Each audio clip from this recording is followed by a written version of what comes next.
I'm a bird, mother. I'm a bird. Capcom tells gamers stop being poor after criticism that Monster Hunter Wilds requires PC upgrade. You're a broke boy, just say so. No way they put a Pokemon. What's up, space pirates? This is your Admiral, the obviously awesome Dr. Disaster.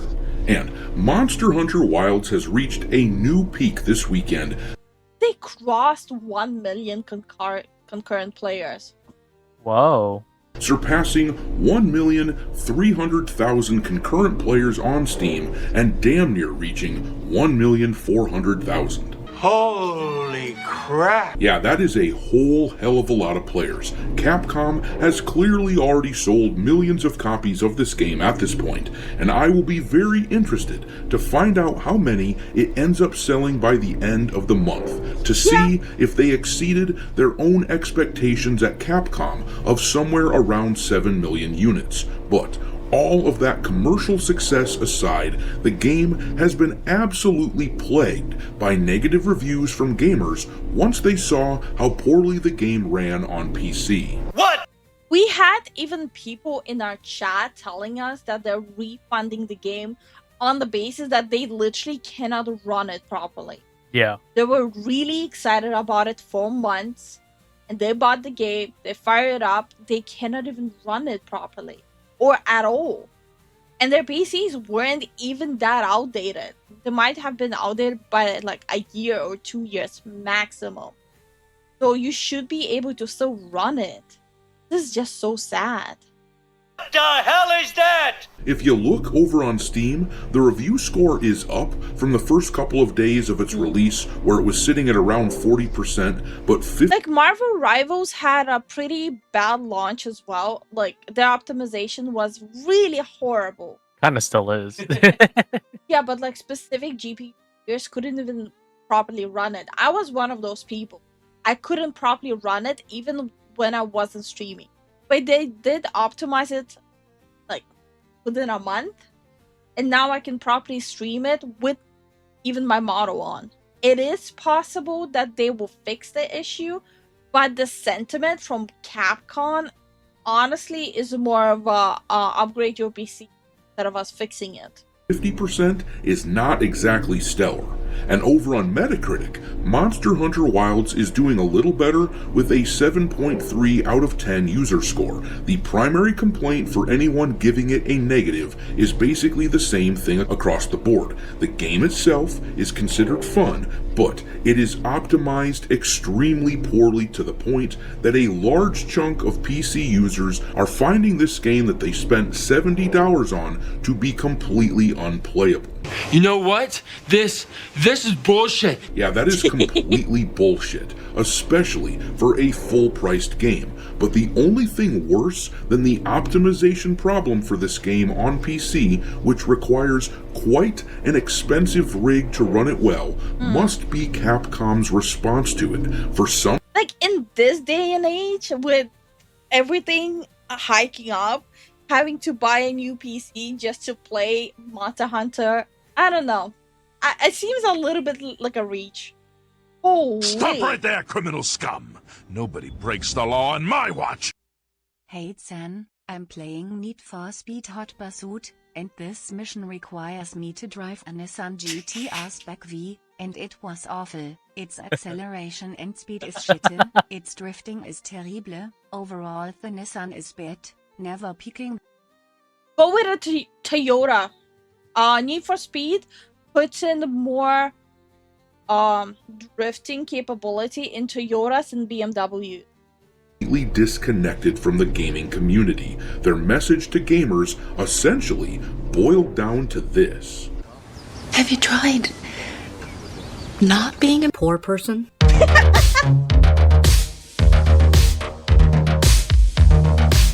It's a dance party!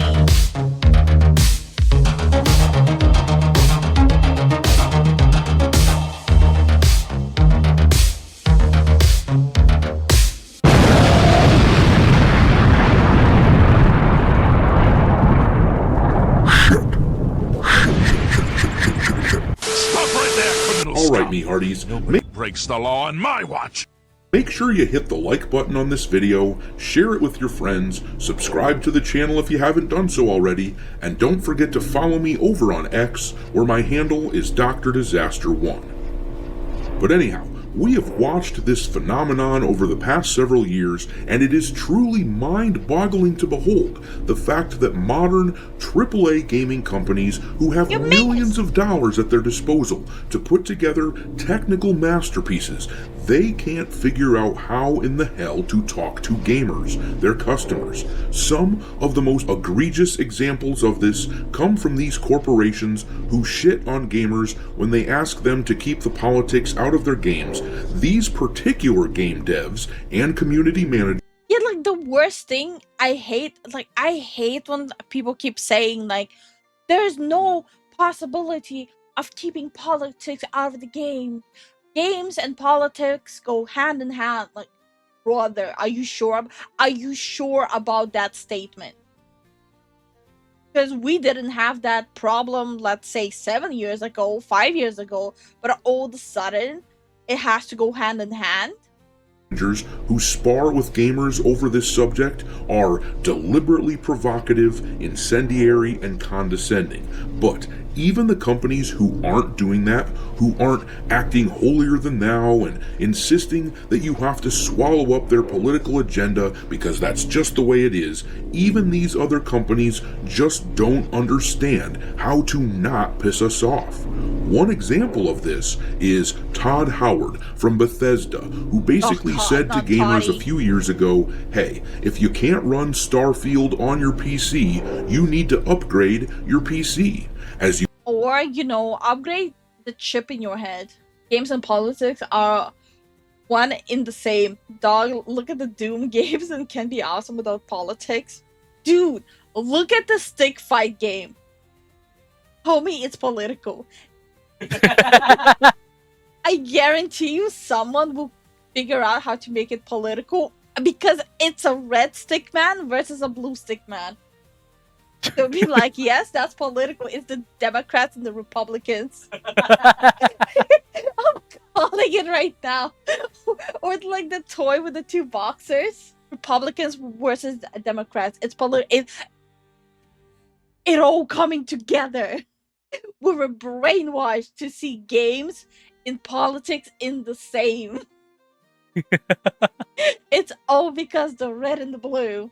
You can imagine, if you don't remember, that didn't go over particularly well with gamers who rightly view it as the game developer's responsibility to optimize a game so that it can be played on average modern PC technology. But this post here from Capcom isn't much different and really no better. Hunters, if you're experiencing any initial issues with Monster Hunter Wilds on Steam, please try updating your graphics driver, turning off compatibility mode, and then readjust your settings. Thank you all for your patience and support. Okay. Updating your graphics drivers, that's not upgrading the PC. That's just updating your drivers. So, no. Turning off compatibility mode. Yes, honestly, that is more of a hiccup than anything else. And then readjusting your settings. Again, not a big deal. You have to play around with settings. You should never play a game right out of the box. I don't see them claiming to upgrade PCs though. Yeah, maybe it's further along. Maybe. Let's see. Better.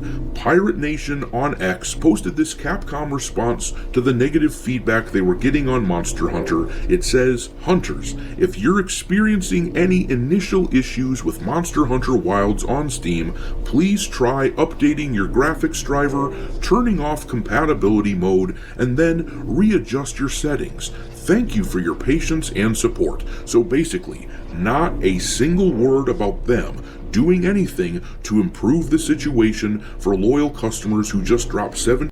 Okay. I think it's a little bit of a reach because just because they didn't make a statement doesn't mean they're not working on it.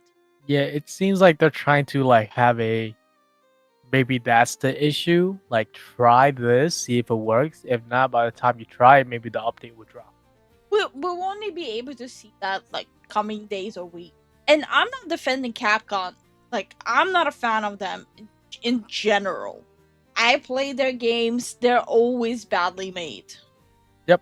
I'm just calling it as it is, as I see it.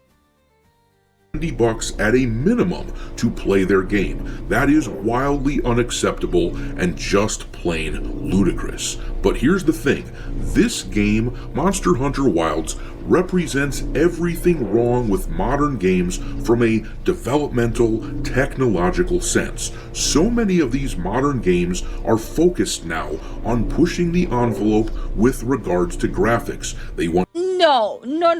That's not the problem. You can have good graphics, but if you have spaghetti code, you're fucked. So it has nothing to do with pushing the envelope with graphics. It has everything to do with the fact that people who are being hired, they might not be the best at coding and developing. And the more code you have written over each other over and over to fix bugs, the heavier it gets and the more buggier it gets.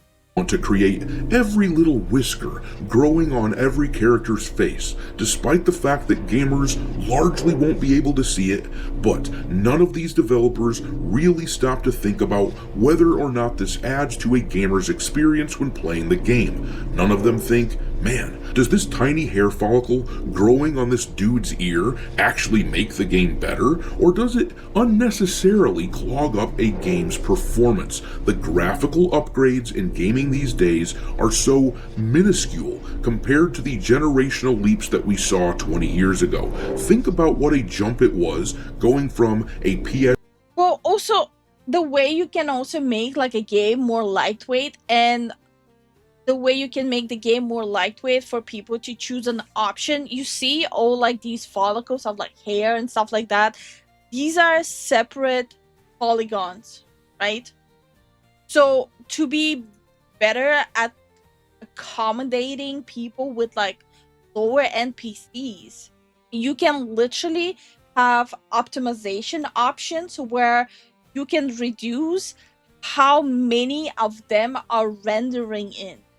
If you have a system where you can literally decide on like the render scale and system of downgrading graphics for each user, like each user can pick how many of these even appear and render, it's gonna load off a lot of excess weight of the game for low end PCs.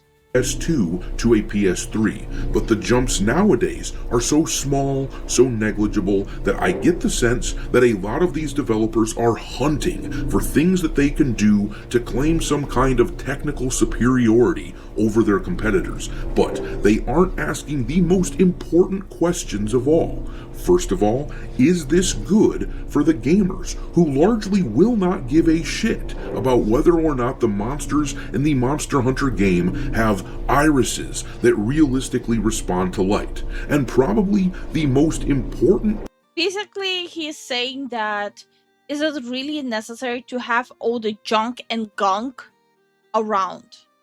Would the game benefit without the fogginess?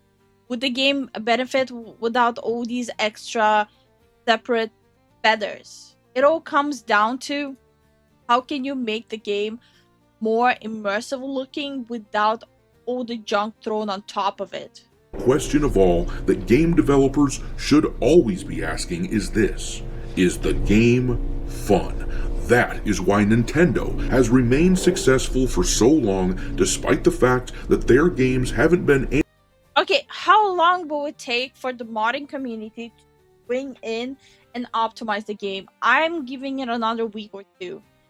Cutting edge of technological advancement for over 20 years. Nintendo makes games that have fun gameplay, period. They make games that are fun. Meanwhile, studios like Capcom are obsessed with accolades for their technical accomplishments. And I gotta be honest, I personally don't care what a game looks like. Okay, some people might get pissed off at my opinion on this, but I do not think Monster Hunter Wilds looks graphically appealing. I think there's too much clutter, And it's like a sepia filter 24/7. That's one of the reasons why I never could get into Monster Hunter.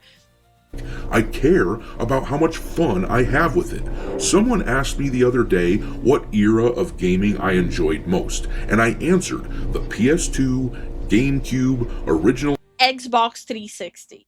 Oh my god, I never had a single issue with a game there. Maybe other people had different experiences. Never had an issue. Xbox era because the games on those systems were fun as hell. Sure, they don't look anywhere near as polished as the games today, but I don't play games for their graphics. The graphics are just a bonus. I play games because I enjoy them. So to be fair, there are games that I enjoy even though they look old school, but I would be a liar if I said that I don't play games for graphics. It's always nice to have nice graphics. No idiot is gonna say, oh, ew, good graphics, get it out of my face. But the problem is still the same. If it has quote-unquote good graphics, but it runs like a hot potato. this focus on pushing the graphical envelope really needs to stop. Sure, it's impressive, but not at the level that companies like this think. Gamers are drawn to games because they want fun. Of course, Monster Hunter Wilds is a massive commercial success, so feedback like this will likely fall on deaf ears to Capcom as a result, but just think how many people saw the negative reviews of Monster Hunter Wilds on Steam and chose not to buy it yet. Monster Hunter is now the title with the 5th most concurrent players of all time. No, people will still buy it because simple reason, it's one of the top games being streamed. And people do look at their favorite content creators, what they play, and buy a game based on that. Like, for example, let's go on Twitch, right? Second top game. All these people are gonna, yeah, like, for example, there's 37,000 people sitting and watching Asmongold playing Monster Hunter. Do you really think people are not gonna go, oh, my favorite content creator is enjoying this game, I'm gonna go buy it too? Same is with Henya, same as with Mothra. A lot of people buy games based on the content creator they watch. So this is like free marketing happening right here already on its own.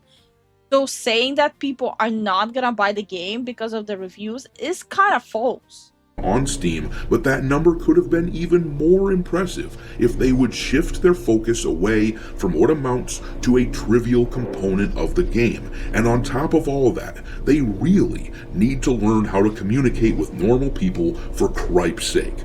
But I'm going to leave it there. What do you think of this situation? Should companies like Capcom focus less on impressive graphics, or is that one of the things?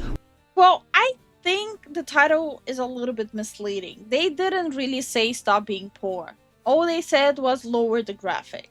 So I do think it's a little bit blown out of the proportion, but I still stand by my opinion that Capcom doesn't know how to code games.